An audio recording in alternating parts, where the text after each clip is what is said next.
Hi, I am Rebecca, and this is the Me and You podcast. I am reporting to you live from the Blue Ridge Mountains in Georgia, which is so cool. You can see a little tiny bit of it behind me. One day, when I have a better camera, you'll be able to see all the cool places I'm at. But yeah, today you're just going to get to see a little bit of foggy trees behind me. But anyway, hi. This is a safe place on the internet for all things personal evolution and self reflection and compassionate community. And this is a space to feel empowered and loved and seen and held and to have some healthy, compassionate discourse. I love the other day that I had posted some stuff on TikTok and it was political content, because the most recent episode was about taking care of yourself while the world is in chaos. And there was a little bit of talking about that chaos. And in the TikTok comments, I was just living for how there was discourse coming in, which was really cool, but I wanted it to remain respectful and compassionate always. And I feel for the most part that it did do that. And that just makes me really happy. And as always, I am happy to know your thoughts and I would love to know your engagement. I just want it done in a compassionate and helpful way. I don't want a space where we're just spewing hatred from either side. I would love for the chance for us to have meaningful and thought provoking discourse. But anyway, all that to be said, this specific episode today is all about how sensitivity is a superpower. And I'm so excited to talk about this. I know I always say that I'm excited. And I think it's just because I'm excited to record and I'm excited to share. And I always do episodes that are based on like my personal evolution, like what's going on with me. So like I always get really excited because it feels like something that I emotionally prepared for and that I'm ready for. Oh my God, I'm recording right now. There's a huge window in front of me, and my brother is dancing so stupid in front of it. Hi. Okay, so let's start by reading some research. Let's get into the research about this. I saw this honestly scrolling through Instagram, which is embarrassing to admit, but I will list the research below and the research is said to have been from a Harvard professor. I don't know if that always makes someone credible, but anyway, I would love to share. So it was a study on emotional intelligence and on crying specifically. And it was talking about how this Harvard professor was saying that people who cry easily aren't emotionally weak, they have faster connecting brains. She showed scans that were comparing emotional responders versus non-responders. And the ones who had cried had a stronger bridge between the amygdala, which is the emotion center, and the prefrontal cortex, which is the logic center. And this means that their feelings don't block their thinking, but they enhance it. I'm reading directly from the Instagram page, and I will link all this down below. She explained that when someone tears up, their nervous system is doing something extraordinary. It's processing emotional data in real time. Their system picks up on micro tensions, shifts in tones, subtle changes in group dynamics long before other people even tend to notice. And this is what makes a powerful leader, she said, because they can read the room before everyone else is conveying with words what they're feeling. And in one study, she even said that emotional responders predicted conflict 40% more accurately and resolved it faster. They sensed discomfort, adjusted their communication, softened their tone, or offered support before anyone asked. And their sensitivity wasn't a liability, it was a literal tactic for awareness. And I just loved that. And I loved what she shared about that. I will absolutely be linking that down below, food for thought. But I wanted to include a little bit of a research element here because I know that the tone of emotions and sensitivity, especially in today's culture, is highly talked about depending on your specific opinions on it. I know there are people who think we are too sensitive now, and there are people who think, we're finally leaning into our sensitivity and everything in between. And I'm here to just kind of talk to you about how, like, your specific sensitivity is your superpower. I have also always been someone that has characterized myself as very sensitive, and you will know that if you listen to this podcast. I talk about it all the time, but I am definitely a highly sensitive person. And I would love if down the road I was able to get a therapist on to talk about HSP, highly sensitive people. And if you are a therapist or you know anyone who could connect me with one, please. My email is literally listed in my Instagram. My Instagram is linked in the show notes. You can also, text the show. I would love to get a trained professional in this space to kind of talk about it, and honestly selfishly to help me work through some stuff. But yeah, I have always been a very sensitive person, and honestly this episode is so applicable to what I'm dealing with right now. I am on a family vacation. That's why I'm in Georgia. It is currently Thanksgiving break and all of my family are here in Georgia, and it is so beautiful. But a lot of high strung personalities, and exactly what you can imagine with all of us together in the same place. We also took an RV to get here, which was crazy, crazy, crazy. It was like a 12-hour drive. Like, we were trapped in that RV together. It was exactly what you would expect with like 8+ humans and 2 dogs in there. And it was crazy. And there's a lot of differing emotions. And I just think that navigating our emotional responses can help us to navigate stronger spaces with other people. And I think that is such a beautiful skill to have, to be able to mediate tension and just a difference of opinion and how you would like things to be conducted. There has already been fights over everything from rooms to shared living spaces to food, you know what I mean? And like, part of this is emotional intelligence. And I saw a post recently. I hate that I'm quoting Instagram so much because I literally went 4 years without Instagram, and it feels weird to be quoting it as an academic resource right now, which I'm not doing.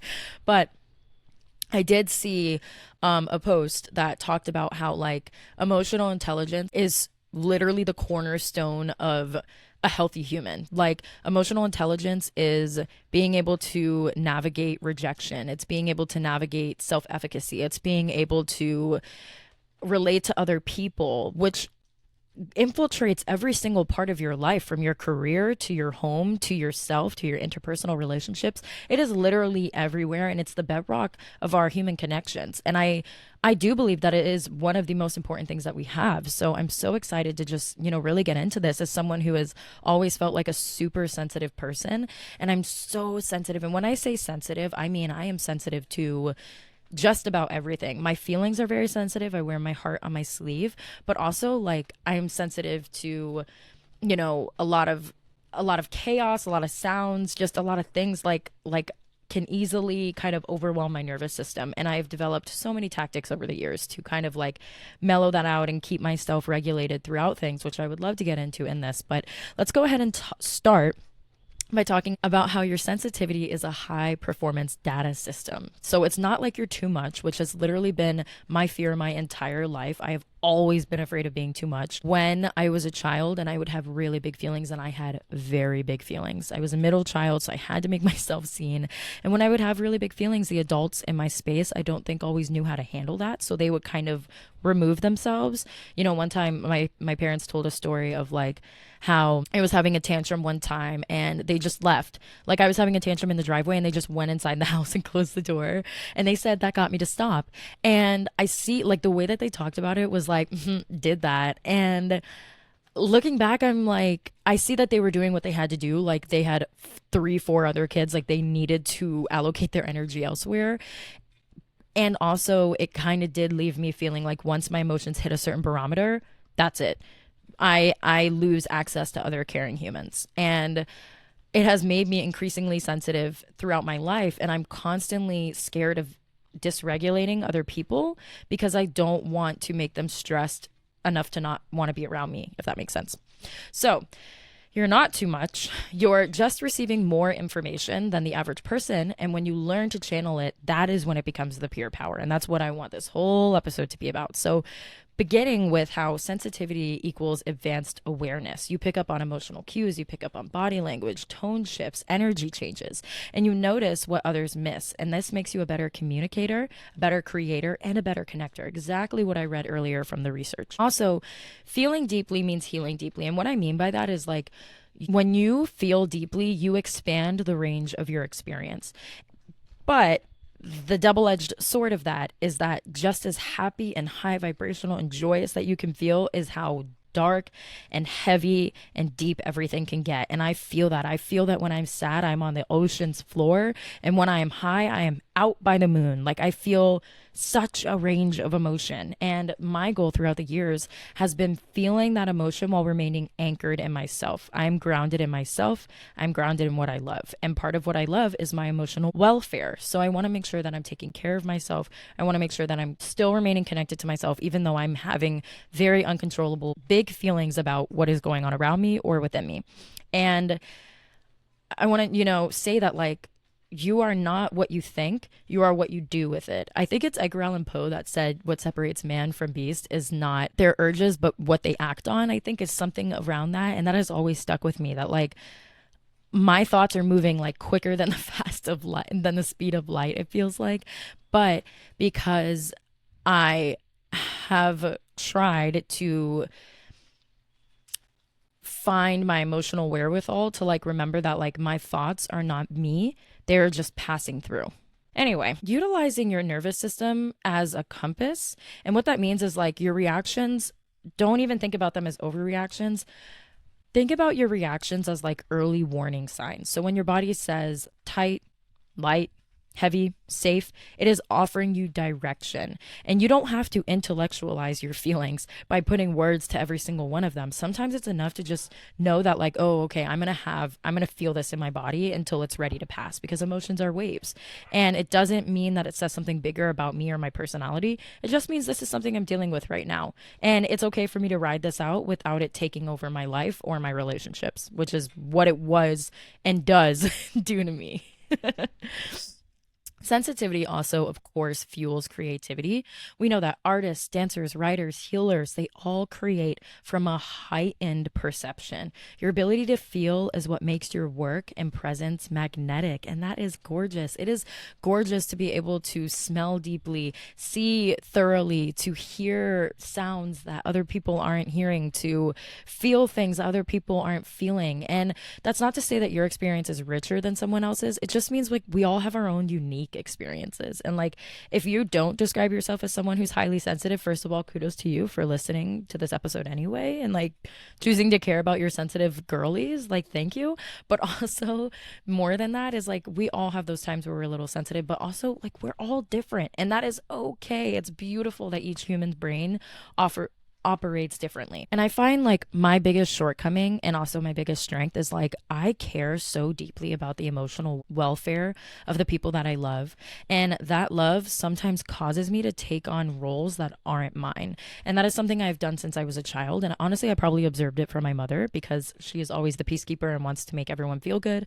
I wouldn't describe myself as the peacekeeper growing up, but I do feel that now I take on that role a lot and I take it as a personal slight when the people around me are not content because I feel like it's part of my responsibility to take care of their emotions. Does that make sense?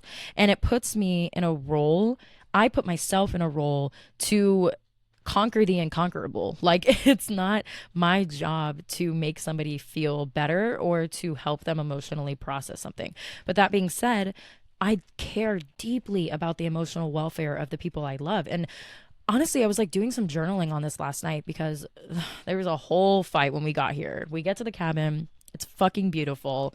And there's a fight over the rooms. Who's going to get the biggest room? Who's going to get this room? Who gets the room with the shower? Who gets the room with the door? Who gets the, you know what I mean? All of this. And there were some fights. There were some fights between the siblings. And all I wanted to do through all of it was just make everyone feel okay. And like I ended up just literally verbalizing to my siblings, I love you both so much. And I want to support both of you, but I am not sure how. And like, you know, that language you can take into other spaces. But I realized like when I went back to my room at the end of the night and I was like kind of just like reflecting and writing and stuff, I was thinking about how like for a long time I would have characterized myself as an parentified child because even though I was a middle child, there was a big age gap between me and my older brother. So I was like the older sibling for my youngest sibling, if that makes sense. Like me and her did everything together, cheer, dance, theater, all of the things growing up. So I was constantly in her sphere and I always wanted to take care of her. And I think it made me take on a role that I just like take care of other people. My dance teacher growing up would call me like mother hen and stuff. And I think that for a long time I couldn't sort through if like that had made me the way I am or like if that's just a personality trait of mine. And truthfully, I really do think it's a personality trait of mine that was just egged on by the role that I had as a child. But like I actually do think that all you know, all cards on the table, everything said and done, like I am just someone that is very concerned about the emotional welfare of myself and other people.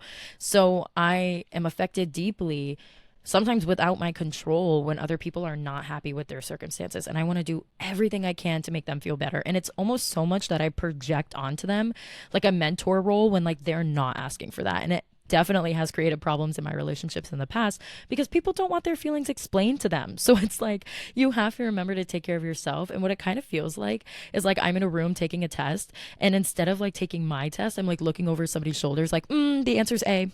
The answer is B. Oh yeah, you gotta circle that. It's all of the above. I got you, girl. And it's like I'm doing it out of love, but like I need to focus on myself. Like it's almost like talking to a child when like a child like tattletales on someone else, and it's like, baby, I need you to worry about you. I'm gonna need her to worry about her, and I'm gonna go ahead and take care of all of it as a teacher. But like that is just such like I see it infiltrating all parts of my experience, and where I finally got to last night about it when I was like journaling and kind of meditating on it is I was thinking like, okay, if I'm someone that cares deeply about the emotional welfare of other people, that is a core value of mine. And I don't think that is a bad thing. I think that only the problem, quote unquote, if you will, arises is in the fact that because I'm feeling so deeply, those feelings are affecting my emotional welfare. And it's like not so much like that thing made me feel deeply. It's more so like how did I hold it? How did I let it affect me? And I think that's where the growth is because it's my gut reaction to care deeply if someone is upset. Like, and by that, by like upset as in like crying, like sad, defeated, but also like feeling wrong done to or feeling things are unfair or whatever. Like, I'm going to have an emotional reaction to that. But in that process, I have to remember like, one, is that person asking for me to do this? Two, how is this uprooting my emotional security? And how can I show up for them in a way that honors their boundaries and my boundaries and my emotional wherewithal? Because if I overextend myself, especially when someone didn't even ask, like I'm just making things harder for myself. You know what I'm saying? This is still work that I'm actively doing. I still feel like I'm trying to figure it out, like trying to figure out, like, okay, what is that line?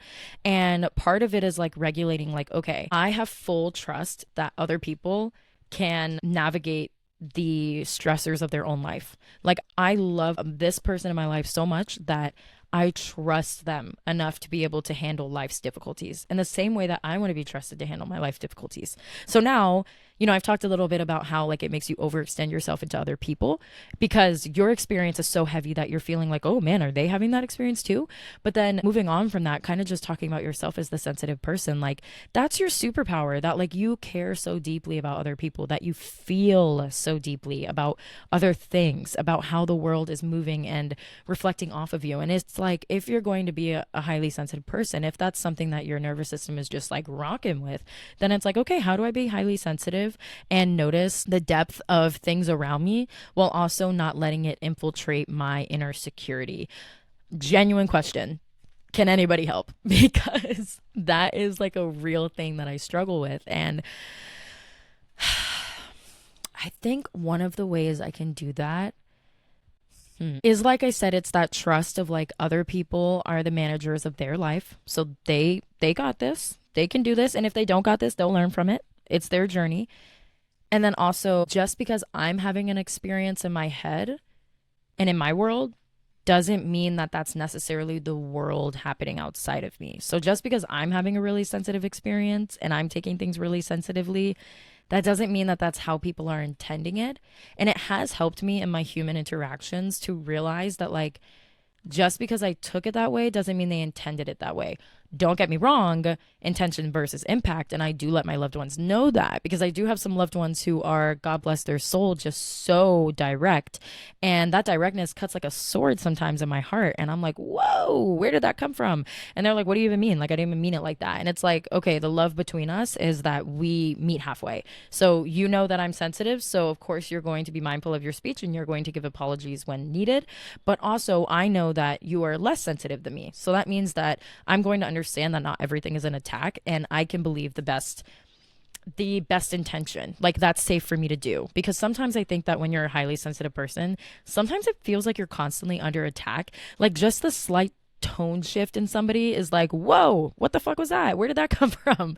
Like, you know what I mean? Oh, hello. Hi.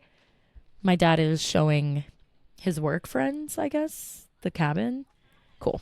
Anyway, so yeah, I tend to take things really personally. And it's like, okay, that's the boundaries. Like, I need to remember that I have a bubble of protection around me. And that's not a bubble like I'm super sensitive, you can't pop my bubble. It means like I make that strength myself. So I know that I'm having this experience and that like Rebecca inside is going to take it this way. And I know that this person may not have meant it that way. And even if they did, do like how much does that really say about me? Like, I don't know. I don't know. I feel like it can be said so many ways. It can just be, so many ways. I think that's the question, is like, how do you balance both? How do you balance the needs of others and the expression of others while also balancing it within yourself? And I think that's the lifelong question. Like, I think that's why we have family and relationships and people we are just intrinsically close with, because they test these things. Like, they push these buttons that help us to realize things in ourselves. It almost feels like they push buttons that have a certain code to unlock things in ourselves that, like, I wouldn't have even noticed had I not been communicating with another human. I also just want to talk about how, like, being a sensitive person overall, and by sensitive person, like I said, I mean emotionally sensitive to people's tone shifts, to people's attitude, to people's facial shifts or body language, but also just like a sensitive person to your environment. And that can be the sounds, the sight, the feeling of things. Sometimes there's certain clothing that sits on my body that I cannot be comfortable in. Like, I just can't do it. I can't focus. When I'm laying in bed at night and I'm going to sleep, if my pants are hugging my waistline just a little bit too tight or a little bit too high, I can't sleep. Like, I won't be able to sleep. And it's these little things of like how our bodies are just more sensitive, and how that sensitivity is your superpower. Because one, like I said, it's amazing that you care so much, but two, it is enriching your experience. And that is nothing to say negatively about another person's experience or what they're dealing with or how rich their life is. Their life is as rich as their mind knows, and your life is as rich as your mind knows. And it is so beautiful that you notice things so deeply. And we find that that tends to be a lot of creatives, a lot of leaders, a lot of artists. Not to say that's the only way to be a leader. Like, there is not a one track evolution in life. Like, we all know that there's so many different winding ways to get somewhere. And I'm just talking about this specific route of like the sensitivity route, like when you are just a really sensitive person. And like another thing, like I can kind of speak to that, is like, even when I look, out in front of me and I see the leaves are starting to change and I see that they look crunchy on the branches that they're resting on. I'm waiting for the wind to come by and take them off to swirl them to the ground, and how they'll sound under my feet. Like, I'm thinking about all that when I look, at these leaves. Like, that whole thought process is happening in a millisecond in my brain. And it's like, how rich is that? How rich is that experience to be able to see things with the normal eye, but make something so much more of it? The world is only as beautiful as you make it. If you think the world is beautiful, it's because you have beauty coming from within. And I just think that is so cool. And I think that's so cool how all of our minds are working so differently, and no one is better than the rest. We are all working so perfectly and differently. And I love it, Like, sensitivity enriches the depth of my experience and it enhances my overall world. And it's so funny, I want to talk just a little bit about dreams. And I'm hoping, of course, one day I can have somebody on who is more educated and researched in this. But I think dreams are so interesting, because have you ever heard someone say that, like, actually everybody dreams, but only some of us remember them? And it's because the emotional charge of our dream doesn't always cross over into our consciousness. But if you're a highly sensitive person, you tend to quote unquote dream more, and it's only because the emotional charge of the dreams are high enough to cross over into your consciousness. And that's also why highly sensitive people tend to have more nightmares than the average person as well, because it's how sensitive you are, period, and how sensitive you are to bad things, and to what extent can you then recall that in the morning. And I just think that is so interesting, because I always remember my dreams, and I dream multiple times throughout the night. I can go to the bathroom in the middle of the night, come back and continue a dream. I can be in a dream and realize, like, oh, I'm dreaming right now, and start to do things in the dream. And I'm not making this up. Like, literally, my mind is just so sensitive to the world around me. Earlier, I had woken up and my mom was like, oh my God, I just walked the dog and I saw a bear, because obviously we're out here in the mountains, like, so there's bears. And I was so scared. Like, I was so scared. And we ate breakfast, talked, blah, blah, blah. And then I took a little nap after breakfast, because, girl, I'm on vacation. And after the nap, in the nap, I had a dream that we were all here in Georgia at this cabin.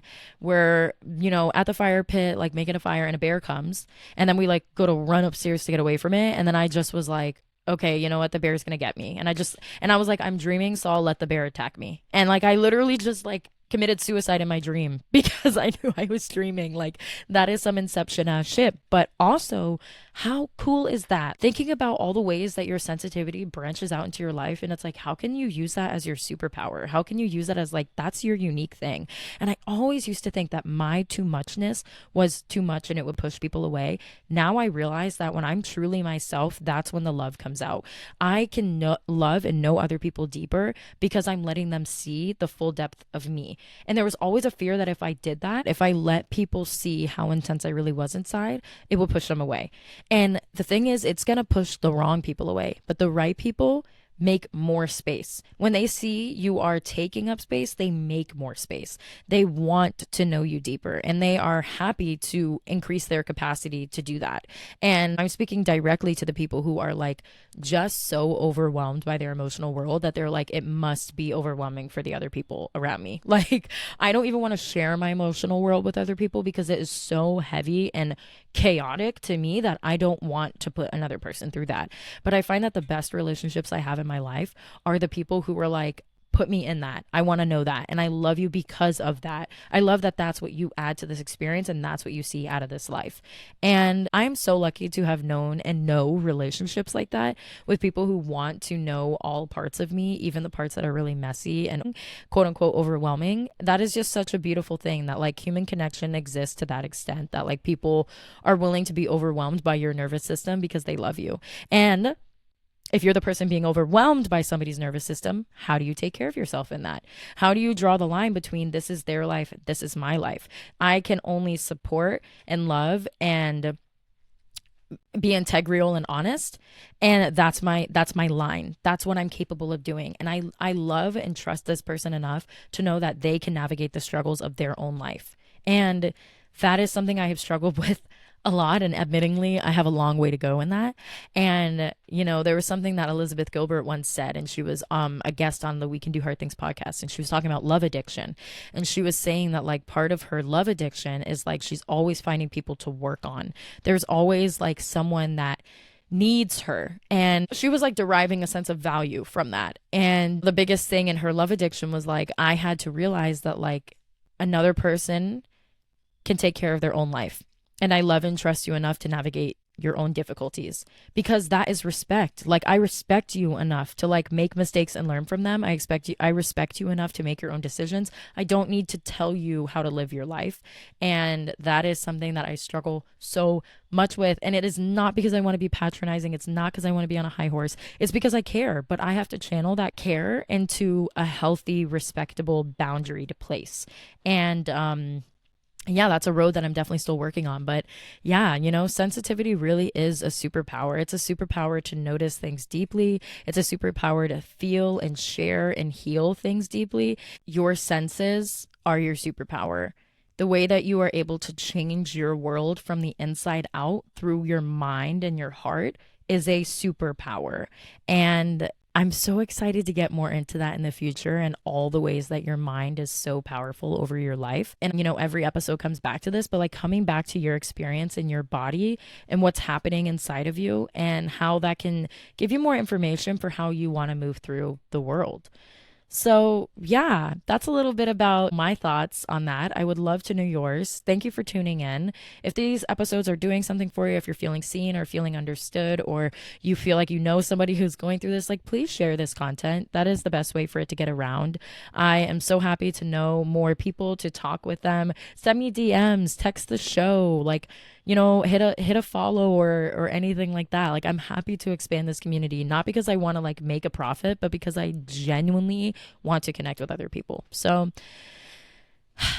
all right, signing off. I hope you have a beautiful, beautiful day and a lovely week, and I can't wait to touch base with you next time. Bye.